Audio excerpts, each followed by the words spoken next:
Hey folks, Zach Osterman here, I'm Insider Indianapolis Star. I love how it always says you are live. It's very encouraging. This is Mind Your Banners. Forgive us, we haven't gotten one of these. We've kind of been all over the place a little bit the last few days. And Mike, I know you and I have been planning a Mind Your Banners where we would debate Indiana football's pre-spring practice 2D. This will not be that Mind Your Banners. Well, that's what I came for, so I'm out. I'm out. See ya. You're gone. You're putting away your 4D depth chart. Mike Woodson, obviously the news of the day. I think everyone who's listening, everyone who's with us, everyone who listens to this after the fact will know by now is stepping down at the end of the season. Indiana will be searching for a new head coach. Mike Woodson will see out the season, but his tenure now has a semi-definitive end date. Obviously, it will end whenever Indiana's season ends, wherever that is.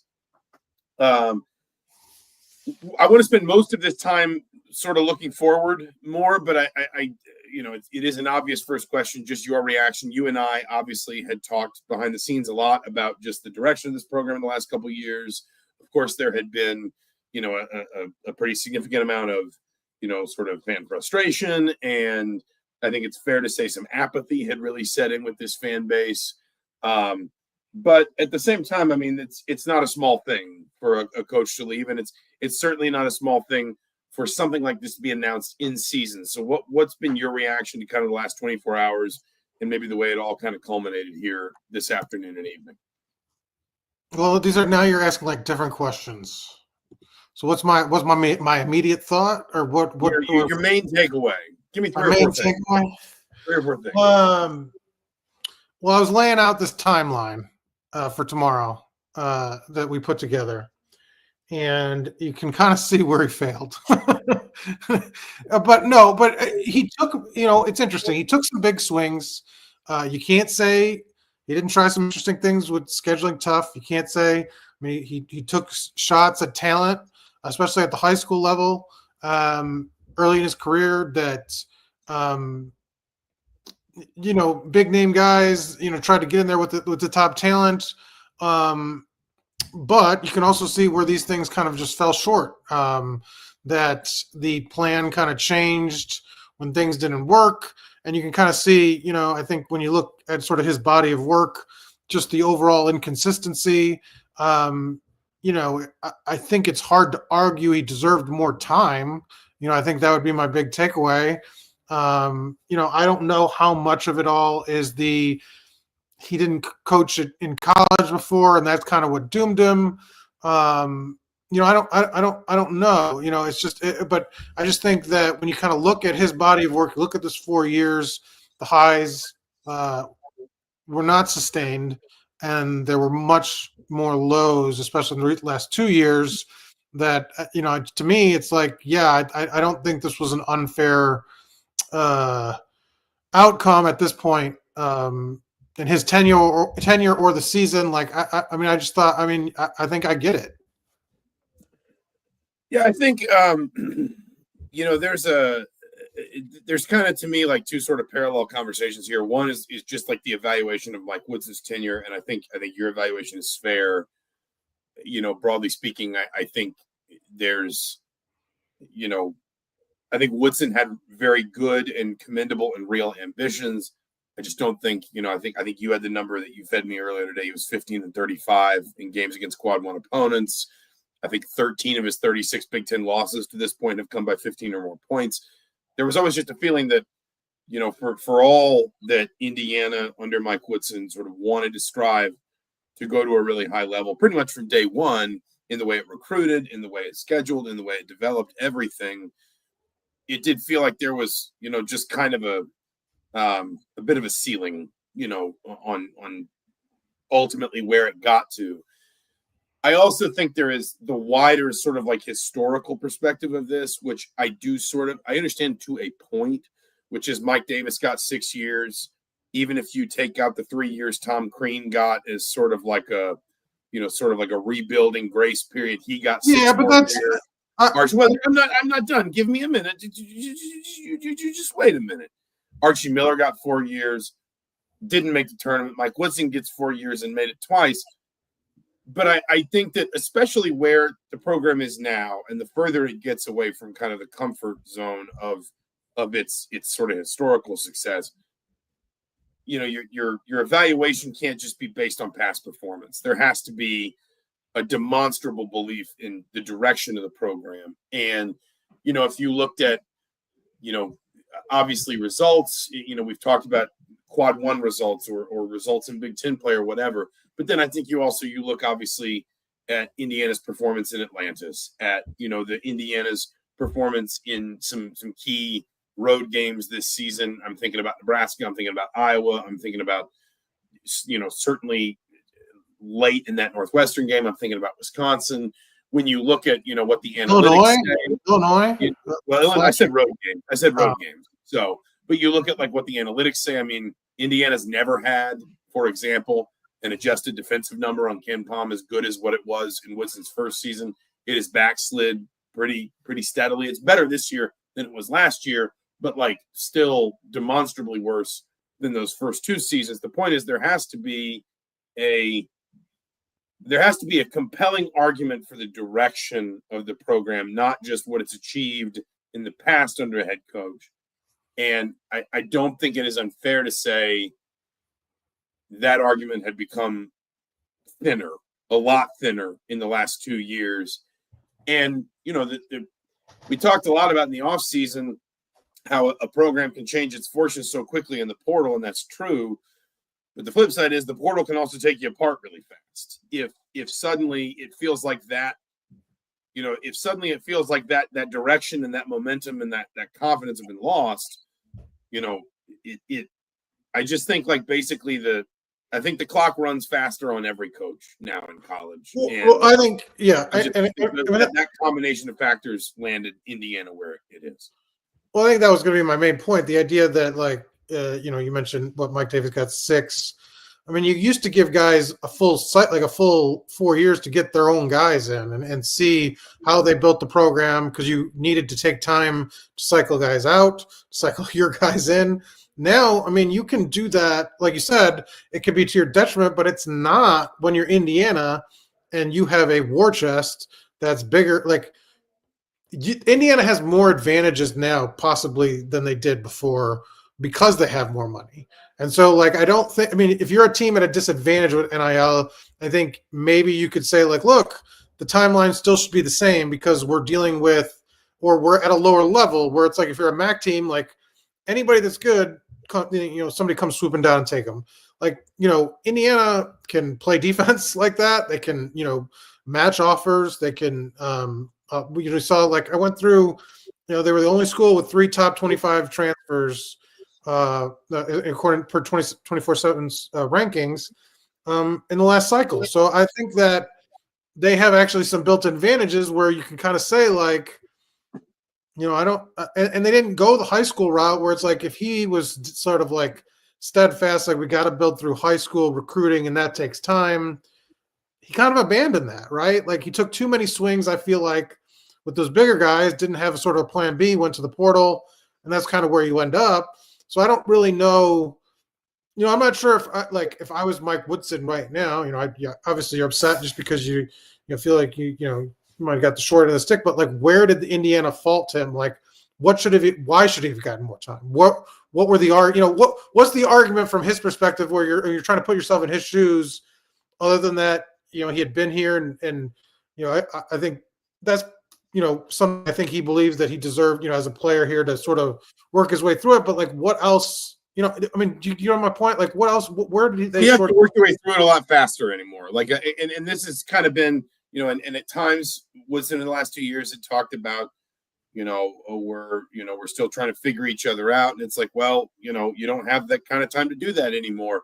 And I've had fans who've said the problem is the players. They're all, the word that gets thrown around a lot is mercenaries. And it's sort of I don't really have time for that either when you see Illinois having success with transfers, Michigan having success with transfers. Wisconsin, when you look across the street at the football, you literally had, whoa, he's gone. All right, we're going to have to vamp for a second. I hope he can get back in. That is a good question. We'll see if he texts. The football team's a good example in terms of here he comes. I'm back. Sorry, I accidentally Included yourself. I was trying to like bounce between tabs on my Google Chrome and accidentally close the window. So My point was just like the football team. When you look across the way, football teams have. They're bringing in 50 guys now. Some teams, Purdue just did it again, and you see these huge numbers. Like I don't think basketball teams have that excuse when, especially Woodson kept a good core from last year, and I know they had new faces, but I don't know. I don't see where the arguments are. Like you said, you talk about things pointing in the positive direction. They had one recruit for most of the year locked up for next year. They just got the second. There wasn't a lot of signs that said like, what could he have pointed to when Scott Dolson was like, "Where are we going?" That's to me where he gets tripped up. I don't want to linger like too long on kind of this sort of past / present, because ultimately like a lot of the past I think we've just kind of hashed through for months now in terms of what contributed to this, sort of the context behind this decision, and a lot of the present is just going to have to unfold. But I do want to talk about this. Justin Beard says, I'm curious as to know how the team will come out and play with all these distractions.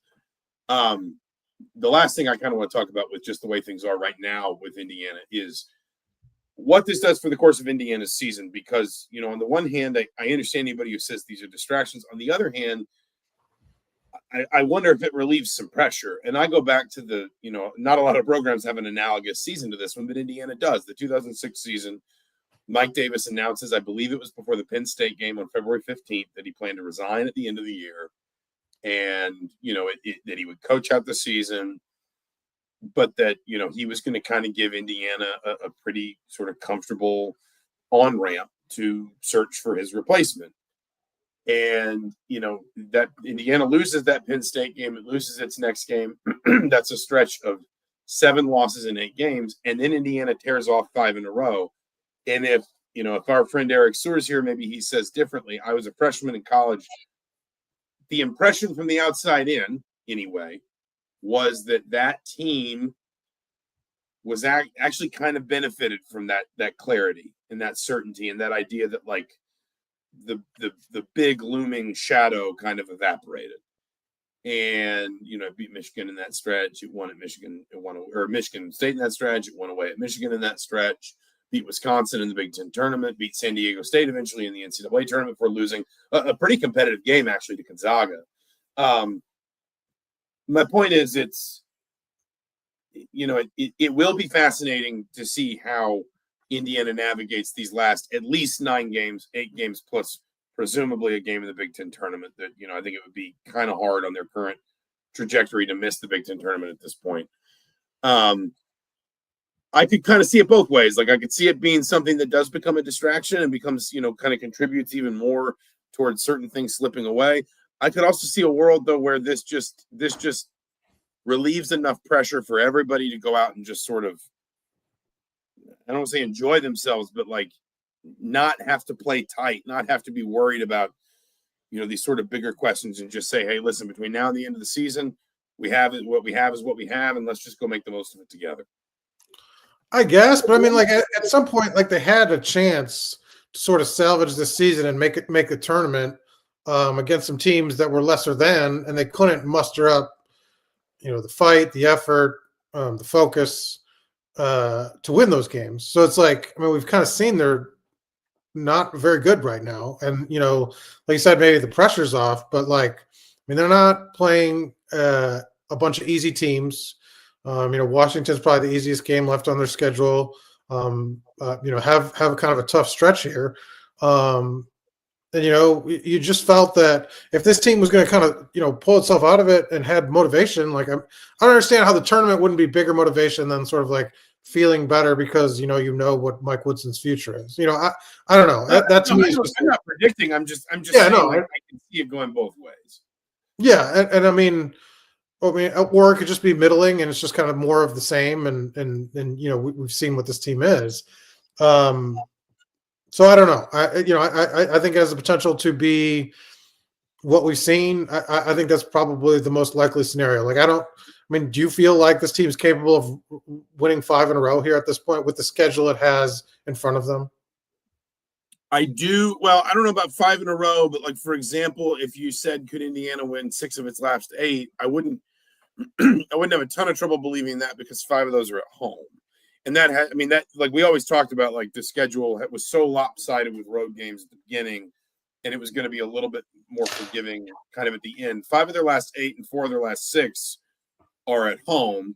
And every one of those home games, I think I'd have to go back and look at the net. I'm looking at KenPom right now, but I believe every one of those home games represents a quad 1 opportunity. Now, I take your point that ultimately there is an extent to which you sort of figure if Indiana was going to seize control of its season, it would have already. Like I said, I remember that 06 season, and Alex, talked about some of the parallels there. It very much did feel that way. Like there was, there were so many lingering questions from the very beginning of that season about Mike Davis's job. That there had been a push, and I wasn't around for this. This was, I think, my senior year of high school. But there had been a push when Indiana started 2-6 and finished 15-14 in 2005 to basically get him out then. And Indiana had elected to give him one more year. They lost in the first round of the Big Ten tournament, and they went to the NIT and lost in the first round of the NIT. And he came back in 06. They had a couple good transfers from Auburn. And they had some big wins early. They beat Illinois. They beat Ohio State. They beat Michigan. They beat a decent Butler team on a neutral floor. They played Duke. That was a really good Duke team. They played it really close. There are people who still swear that when Marco Killingsworth converted a dunk at the under 8 timeout in the second half is the loudest they've ever heard Assembly Hall. They were 12-3 and 4-1 in the conference, and then it just kind of completely slipped away from them. But again, there was kind of a sense after the questions around Davis were resolved that the season was kind of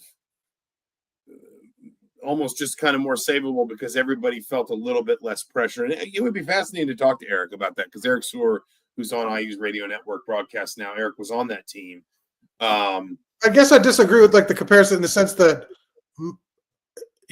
most of this team didn't have to deal with like the ugliness of last year. So that wasn't really weighing on them at all. No, but it's still the climate you're living. So it's like, the environment you're living in. Right, but the environment was pretty good.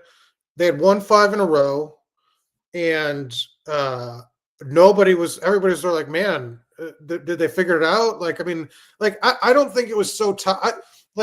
And I wasn't here for that era, so like, I don't know. But like, it never felt to me toxic or distraction level worthy until that Illinois game.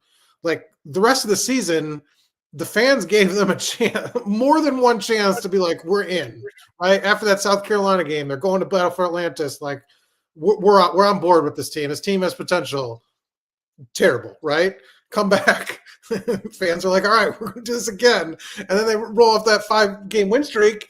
And it's like, we come home from that Penn State game and fans, I thought they gave this team every opportunity. And I don't really know that distractions are an excuse for sort of their performance, because I don't think it's been – the Illinois game was ugly, but I also think that was deserved.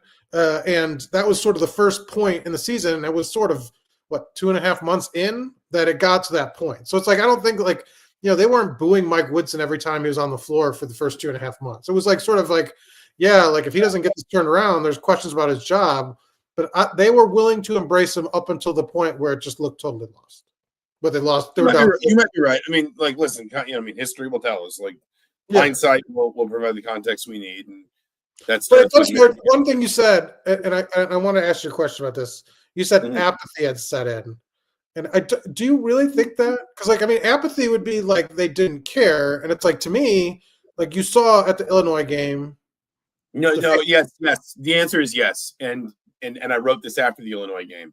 Until the Illinois game, I had been struck through the first 2 months of the season by how little emotion there was inside the building. I recognize they weren't playing a ton of heavy hitter opponents, but like, you covered games I did too, where like the student section was less than half full, the balconies were scarce.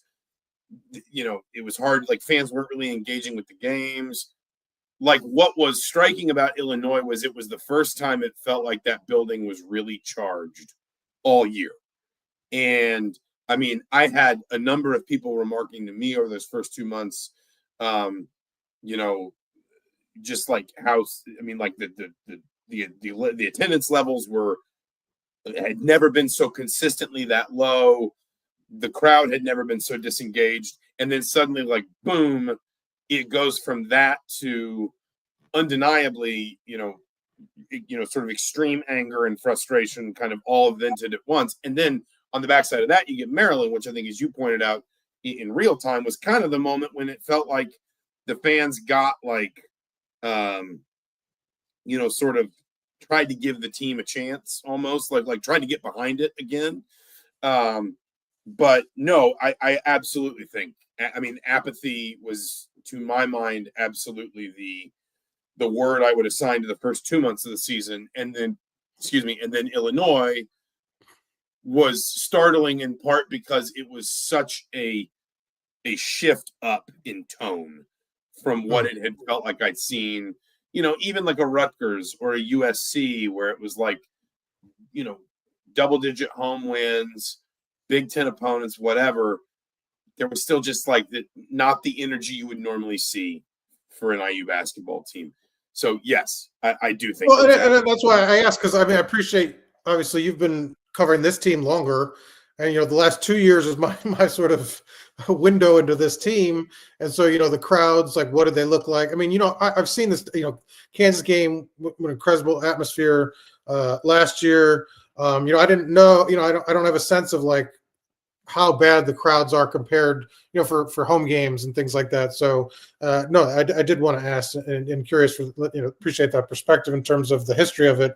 Because to me, like, it seemed that Illinois game did flip a switch and did sort of speed up the process. And that wasn't apathy, but I mean, maybe, but I guess that shook everybody out of it, that it took that sort of, 30 points in the first half, kind of everybody was shocked and said, this isn't what we want anymore. So, because to me, that was my point. That wasn't apathy. But you do make a point about the crowds obviously are less than this year, for sure. Last 2 years, because no, and again, it's not just like attendance; it's also like engagement. It just, I mean, right, yeah, there was such a low level of energy in the building, and again, that's what to me made Illinois, and to a certain extent Maryland, like sort of like outliers in their own way, was that suddenly you saw that shift. But I think Alex makes a good point. I think Atlanta's, very much kind of disenchanted a lot of people from the idea that this was going to be very different. I mean, I think that, I don't want to say like Mike Woodson, had no chance once he got back from the Bahamas. But I think in a lot of people's minds, even people who were willing to be open-minded about the roster rethink and everything that happened in the offseason, I think in a lot of people's minds, it was because I think Louisville was like the turning for a day like this, really probably after that Louisville game. But Louisville, I think, was the perfect like anecdote to the idea of like, well, these kids got to get to know each other. What, they didn't have a single returning player, did they? I don't remember. They might have had one, but if they did, it was like one or two. Yeah, and so I mean, probably their two worst losses of the season are the two teams that have been most remade by the portal, because Illinois is in that boat too. I think they have one returning player. So right. So it's like you have your worst loss of the season. I really want to move on in a minute, because I don't want to get bogged down in like this has already happened, and ultimately I think it's more valuable to talk about what comes. Well, we do have like 4 weeks to talk about the future now. The most lopsided loss of the season is to a team that was completely remade by the portal, and then the worst home loss of the season, one of the worst home losses in the history of Assembly Hall, was to another team that was almost completely remade by the portal. So, I mean, it's undeniable. I think what's on a lot of people's minds ultimately is where it goes from here. And you're right. We have time. I don't want to talk candidates tonight. Forgive me, anybody who's here looking for hot boards or whatever. You can find that. Mike and I collaborated on a hot board, indystar.com/sports, heraldtimesonline.com. You can find all that stuff. But I don't want to get into the weeds with that. I think that the conversation I want to have tonight is where is basically what is Indiana basketball? Because you get a lot of and I'm not picking on any one person. This is not me sort of singling out somebody passive aggressively. You get a lot of canned answers from the national media about it's been this many years since '87. It's been this many years since Bob Knight was fired. It's been this many years since the Final Four, whatever. I think there are I wrote something today that wherein I made the argument that there are ways in which this job is harder than it's been in a really, really long time, in terms of expectations, in terms of that apathy, in terms of, frankly, the extent to which, as I said earlier, when we were talking about Woodson and his sort of like his tenure, the extent to which every coach is going to have to wear a little bit more of the burden of failure of the coaches that came before him than the last one until somebody turns it around. On the other hand, I think you probably have a fan base that's a little easier to please here. Like if you can just come out and play some modern, aesthetically pleasing basketball, get back consistently in the tournament conversation, and then use that as kind of a foundation for something greater, I think that earns you goodwill almost immediately. And also, as we talked about, between NIL and revenue sharing, Indiana is probably going to be one of the programs that prioritizes, financially speaking, men's basketball the most of the Power Four, in all the Power Four conferences. That is going to appeal to coaches because ultimately, at the end of the day, the thing every coach is going to want more than anything else is the talent to be able to do the job successfully. So it is both in as tough a spot, I think, in some ways, as it's been in a while, and also maybe as healthy or appealing as it's been in a really long time. And I find that compare and contrast fascinating.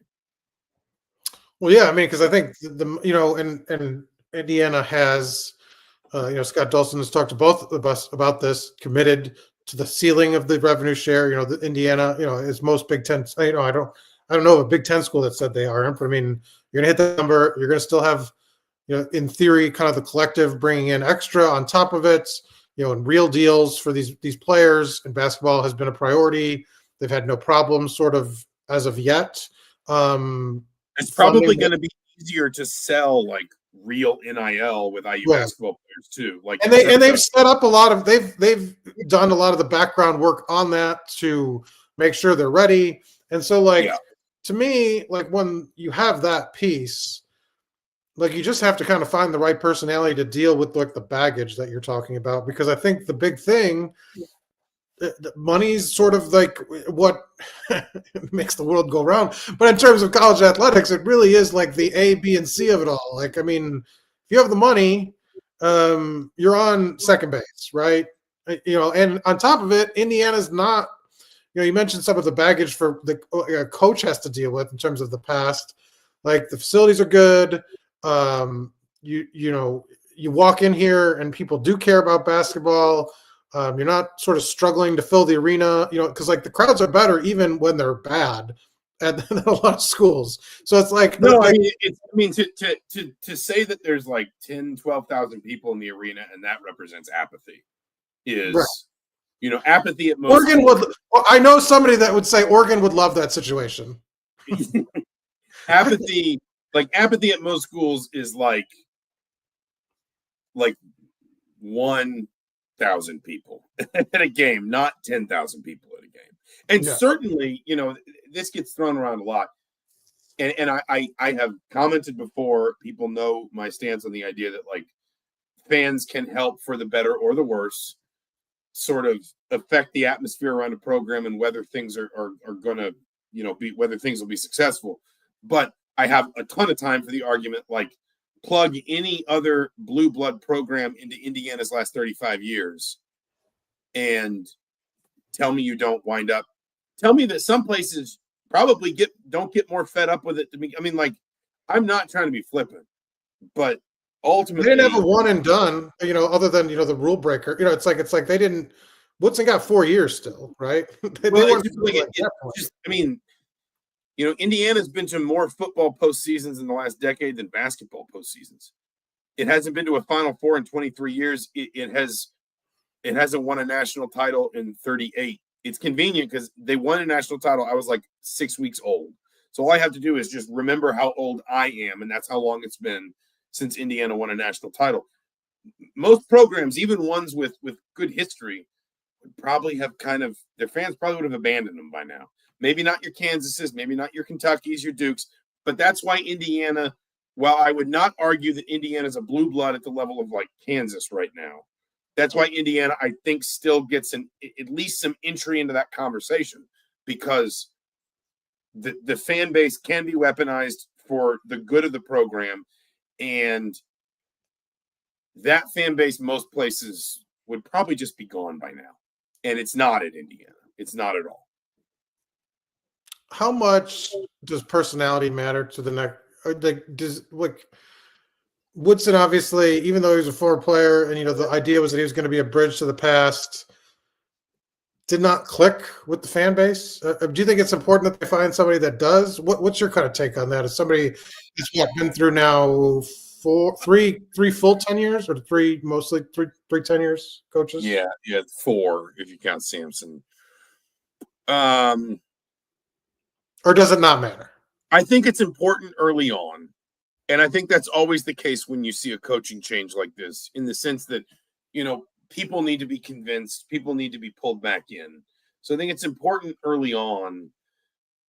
But in the same breath, like at the end of the day, and I always use Kirk Ferentz as the example when I talk about this, it's just going to come down, personality is just going to come down to whether you're winning or losing. For years, when Iowa was really good in football, people would hold Ferentz up and they would say he's stoic and he's calm and he represents this really sort of like tough old school aesthetic that makes Iowa football special.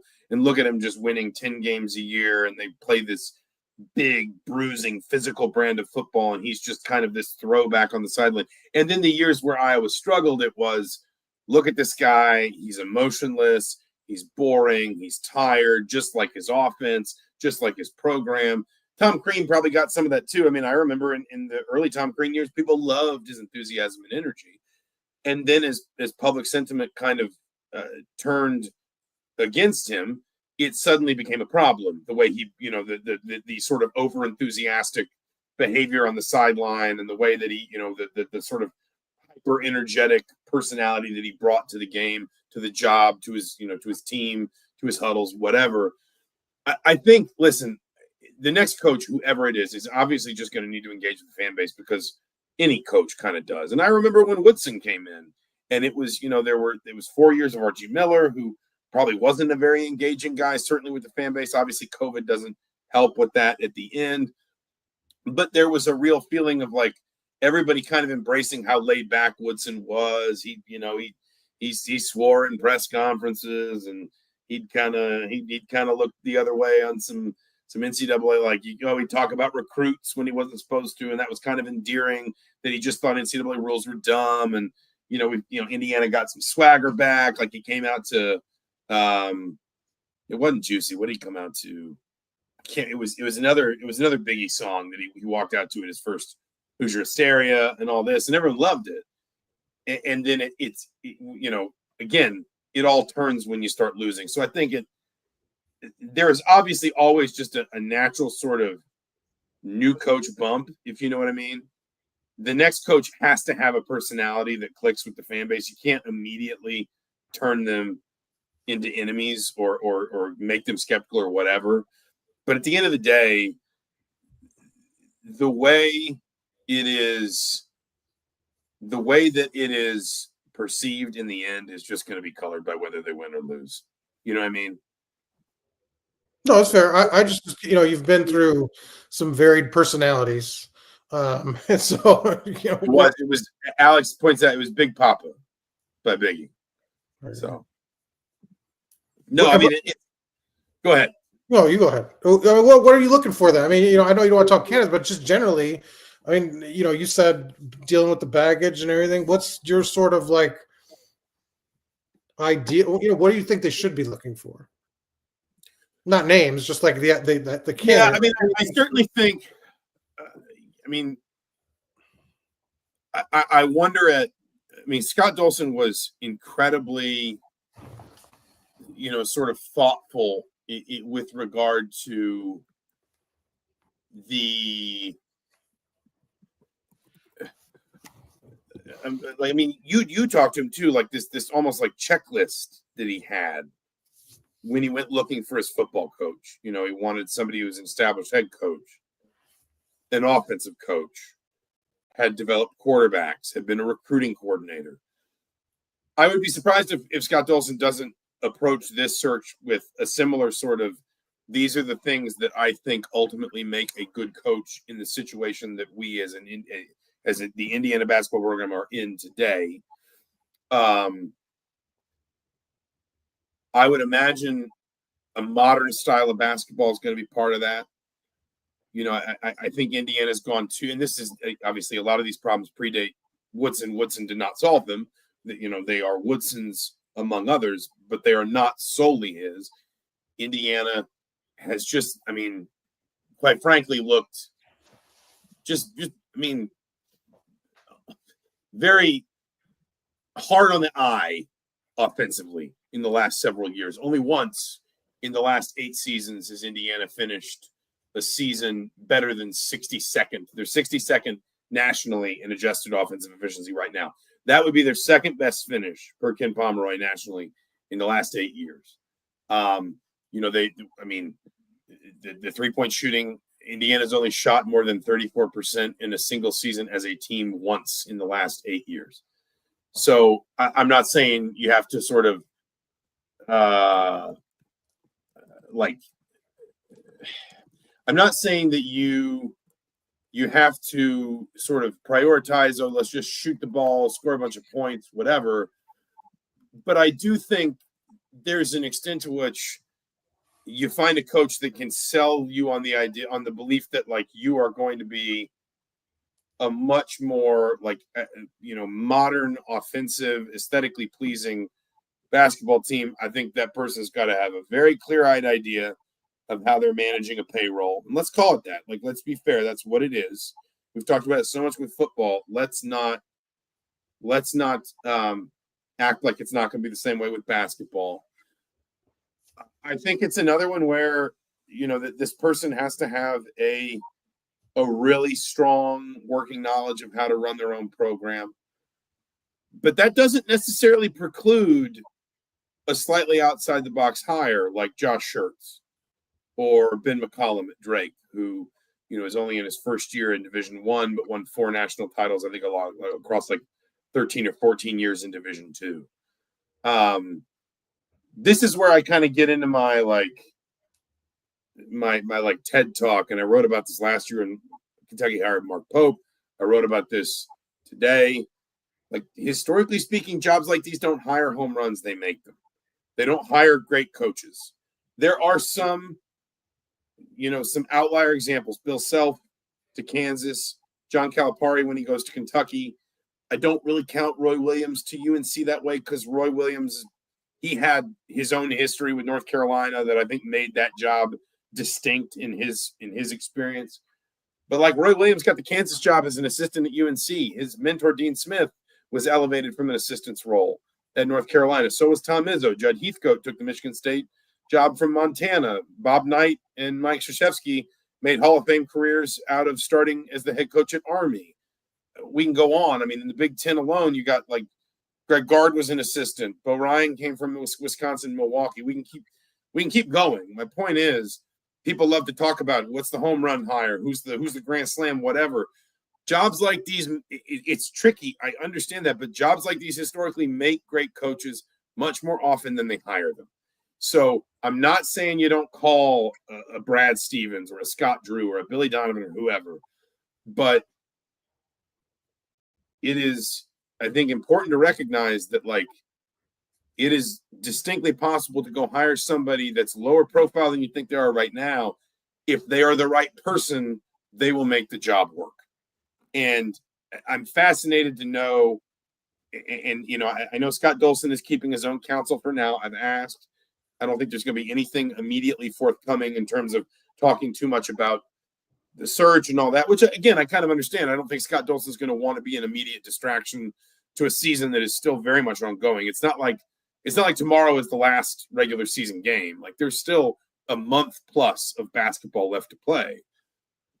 But I would be fascinated to know what Scott Dolson, particularly perhaps as someone who is informed by the experience of hiring Curt Cignetti, is going through this whole process, because I do wonder if it lands you on some names that people might not expect.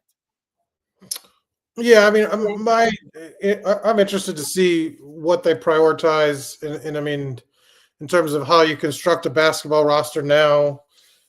Can you have a balance? Do you have to be like on one side or the other, where it's like a Matt Painter type, where it's sort of like portals for filling a hole now and then, but I mean, we're just a developmental organization, or like a Dabo Sweeney type in football would be that example, or are you sort of split in the middle? But I mean, it's really hard, I feel like, because like you can get hit really hard and then everything kind of tilts to one way. Or do you just kind of say, since we have these NIL built-in advantages, are we a team that can do free agency every year? That's sort of the balance that I'm interested to see which way they go, and the coach, whoever they bring in, what that philosophy is.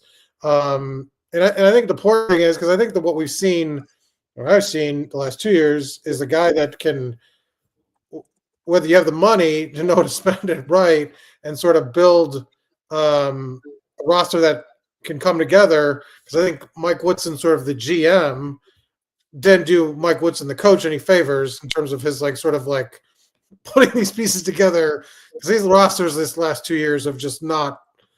I've been very deficient in some key areas that you know he probably should have seen coming, and you know, because kind of the opposite of Curt Cignetti, where he just sort of last year hit all the right pieces. You know, I know he brought a bunch of core group from JMU, but he filled in and hit. You know, his hit rate was really kind of ridiculous. You know, you can't probably expect that every year, but to try to be able to evaluate on the fly, read personalities, I think that'll be very important in terms of basketball, especially too, because the money. You have a smaller team. Money can be very disparate between players, to try to help balance that all. What, like, I guess maybe the what feels like a more thoughtful way to ask this is, like, because you asked me kind of like what to look for in a coach. Like, what do you think is a reasonable short-term expectation for the next head coach? And do you think that's like, do you think that is something that is allowed to sort of adjust upward? Basically, what I'm saying is, if the hypothetical next head coach can come in and win 65 games in his first 3 seasons, go to 3 straight NCAA tournaments, maybe get the second weekend in one of them, do you think that's a fair initial expectation? And then do you think that allows maybe expectations to ratchet up a notch once basically somebody gets enough of a grace period to lay a foundation? Or do you think it's something where they, because we know that the function of the portal and the way rosters are built now does allow for this, does allow for very quick success, and because ultimately, that is something that should be available to Indiana's head coach through these resources we've talked about, do you think the expectation should be higher than that? Short term, in terms of what essentially maybe a coach is allowed to lay the foundation of before we either decide this is going in the wrong direction, it's got to change again, or this guy might have something, let's really back him. I do think it's fair that expectations are you would now in this era. Like, you can't invest. I know all 20.5 or 8 million plus whatever the collectives bring in doesn't all go to basketball. I mean, it's spread out. But I mean, when you have that sort of money and then you're investing into facilities, you're spending on the coaches. Like, I do think it's fair to be like, you got to have. So, I mean, this isn't like wait 4 years and then we'll see what happens. I think year one, it's sort of a crapshoot on the idea, like, what are you bringing from your past roster? What's the roster situation? How many guys can you bring in, and how good are they to kind of kickstart your program? Because I think that's what sort of defines year one. Because I think what you've seen a lot of guys now basically do what Curt Cignetti did. Penn State did it in football, or basketball, I mean. VCU kind of just took their starting 5 and just sort of like, we're going, right? We're all jump on we're all going together. Get on the bus. And the sort of like I think your year one sort of ceiling is defined by like what can you bring, what can you keep, obviously, but I think that's harder and harder. Is this you saying that Jason Tatum and Jaylen Brown are following Brad Stevens to Bloomington? I mean, the ceiling's there's no ceiling, right? They're suing the NCAA. Right, there's no everybody's eligible. They could just get in. Can't wait for awful announcing or somebody to grab that. But don't you agree that the idea that like if you have a team right now with some young guys that you could just bring over and then fill in the holes with like that raises the ceiling a year. I think it's a little different in football because the numbers are so big in football that if you have an infrastructure you can overlay onto a roster the way that we saw Kurt Cignetti do. I think that makes a bigger difference in football because you're having to pull so many disparate pieces together. Whereas basketball, it's sort of like I think you can come with one or two guys that you feel are like impact players, culture, sort of tone setters, whatever, and then fill in around that a little bit more just because you literally don't need to add as many physical pieces. But I think your point is valid, especially if, and I know this season's kind of gotten away from Penn State a little bit, but I look at someone like Ace Baldwin with Mike Rhodes, and it's like, there is like I look at Ace Baldwin and I immediately understand what Mike Rhodes is trying to do with his roster, with his team, with his guards, whatever. If you have a player like that, whoever you are, coming from wherever you're coming from, I think that is where it maybe makes a big difference in just sort of like laying down the marker immediately and saying, this is the expectation, this is what it looks like, and this is how we'll do it. And I do think Indiana is sort of climbing out of a hill. I mean, like, I just feel like right now, when you're a coach, if you're going somewhere in basketball, you're essentially worst case scenario, you've got to replace everybody. And it's not now uncommon, right? But Indiana was going to lose a lot of guys anyway. So, I mean, it's not too far off to envision that kind of scenario. And they didn't have high school guys locked up. They had a lot of seniors, guys out of eligibility. So, like, I do think that when you're I think the first year here for this next coach will be sort of a very interesting, like, where do expectations kind of settle? Because I do think the roster could be a Louisville where you're looking at 12 new scholarship players. First of all, Brian S. asked, is Woodson quitting now or after the season? And people said after the season. He said, I'm in the hospital missing all the news. Brian, please feel better. One quick question here. Do we think the kid from overseas, Heron Zerno, will still come to IU? To be honest, just don't know yet. Kyle Nedenreep, I know, on our prep side is checking in with Trent Sisley this weekend. Obviously, Zerno may be a little bit harder to get a hold of in different ways. I think anymore, it's worth saying, if you want to talk about these kids as quote unquote free agents in different ways, like, free agents don't always sign with a coach. Sometimes they're signing with the franchise, right? Like in the pros. Sometimes they're signing with a team that gives them the best opportunity, or it's closer to home, or whatever. And they can live with the idea of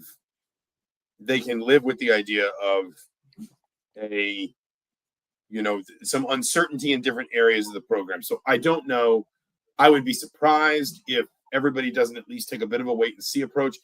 It's not like there's an enormous hurry to it at the moment for recruits either, because there will be plenty of time in the spring for them to get. And it would be different, certainly for an overseas prospect, because he would maybe want to get back and make some more visits. Although I know he took several visits during the trip through the states that included his visit to IU. But I think that's one of those things where I think we're probably going to get answers in due course. We have both been kind of grinding away at this for a while now.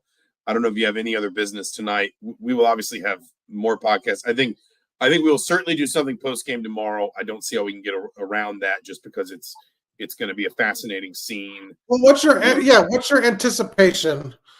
Like, I think this certainly. What do you think? I mean, like, Scott's statement. We should point out Scott Dolson did put out a statement that was fairly lengthy. That sort of said, do you want to answer this one?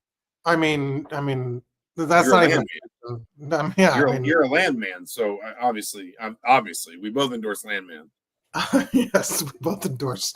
Hearty endorsement. I don't even know what I was going to say now. You tripped me up. Scott Dolson's statement. Santos was like, much of it was focused on the idea of trying to get fans to rally around and be on the same page and sing Kumbaya. Do you think this will work? And do you think that the atmosphere, especially if they're winning, obviously it's easy, but if they were to like get things don't go well, like what do you anticipate? Nothing's gonna put lipstick on a pig if you just keep losing. I do think, Saturday is a unique thing in the context of this season because of who Michigan's coach is, and there was no getting around the inherent awkwardness of what was potentially coming if there was, if nothing that has happened in the last 48 hours had happened. I think this at least probably de-escalates some of that and allows it. Now, are there still going to be, if Michigan's up double digits in the second half, some, I don't know, like we want Dusty chance or something? Like I don't want to, our good friend Kurt Signetti would tell you sometimes you can manifest that stuff into existence, right? But I think, is he a friend of the show? I don't think Dusty's ever watched Mind Your Banners. No. You said Kurt Signetti. Oh, is he? Oh, do you think Signetti's ever listened to Mind Your Banners? I don't know, but do you think he's a friend of the show? Do you think he likes the fact that? Do you think he likes the fact that the podcast is modeled after a basketball reference? But no, there will still be some undeniable sort of strangeness. I think this probably de-escalates some of it. And more than that, I think it at least just kind of it parks all the questions, all the speculation, if you're a fan, all the stress over, is this the status quo? Is something going to change? Will I have something to get behind? Nobody's going to be happy if Indiana keeps losing. I think that goes without saying. But I think this at least just kind of probably slows some things down and gives everybody enough time to take a breath. And obviously gives Scott Dolson enough time to start gearing up for a coaching search that, listen, is going to be quiet for a while. As I said, he's not going to want to be a distraction. There's not going to be a lot to do. It's not like he can fly out and interview people who are literally working in other coaching jobs already. But I think this just allows everybody a moment to take a breath, to a little bit more time to plan for what it needs to look like when that coaching search does gear up, and then we'll see. Do you think there'll be a better crowd? Think there'll be a better walk-up crowd? I don't know. Probably. I think so. Yeah, I think so. I'm not sure. Do you think this is all going to this 8 games will be smooth sailing? I mean, like you're kind of hedging here. I don't know. No, I said nobody's going to be happy if the losing keeps up. I'm not saying it's smooth sailing. I just think that you at least have sort of erased this question of uncertainty of like, because listen, the most fundamental thing that sports teams at any level are selling is hope. That is the most fundamental commodity a team is selling in sports is hope. And I think a lot of fans, and we've debated this, we will continue to debate this, but it is undeniable that I think a lot of Indiana fans had lost that belief that Indiana had any hope left to sell under the status quo. This at least gives everyone the feeling that there might be something better around the corner. And I think that turns the temperature down. That doesn't mean there won't be any more booze. That doesn't mean tomorrow is going to be some completely different atmosphere. And that doesn't guarantee, and we talked about it doesn't guarantee Indiana starts winning games, feeling less pressure, whatever. Right. I just think it, like I said, the word I come back to is it just kind of de-escalates everything, I think, enough that Indiana can kind of navigate its way to the end of the season without nearly as much drama, nearly as much pressure, nearly as much stress, whatever happens. I think in order to avoid sort of like the ugliness and toxicity that some people have talked about, they got to win 1 or 2 games to sort of avoid, I think, just some more just ugliness or awkwardness in terms of how this is going to go. I mean, because it's a long runway, right? It's 8 regular season games and then maybe the Big Ten tournament. I mean, it's just a lot of time with a guy that's not going to be here, and it should just be just a fascinating couple of weeks in terms of how it all shapes up. Yeah, I agree. We'll leave it there for now. Obviously, we'll have a lot more to talk about in the coming days and weeks, and we will do a post game podcast after Michigan, just because I think I know it's only going to be like we're literally going to post it like 18 hours after this one, but there's no getting around needing to be able to talk about whatever happens tomorrow. Thank you, everyone who's joined us. I think this has been our biggest sort of single like live show we've done since we started doing some live Mind Your Banners. So thank you all for that. HeraldTimesOnline.com, IndyStar.com/sports. There is tons to sort through and sift through at both places related to Mike Woodson's decision to step down, where Indiana goes from here and what's next. He's Mike Niziolek, Landman. I'm Zach Osterman, IU Insider. We have enjoyed this chat with you on a Friday night, and we will talk to you again soon.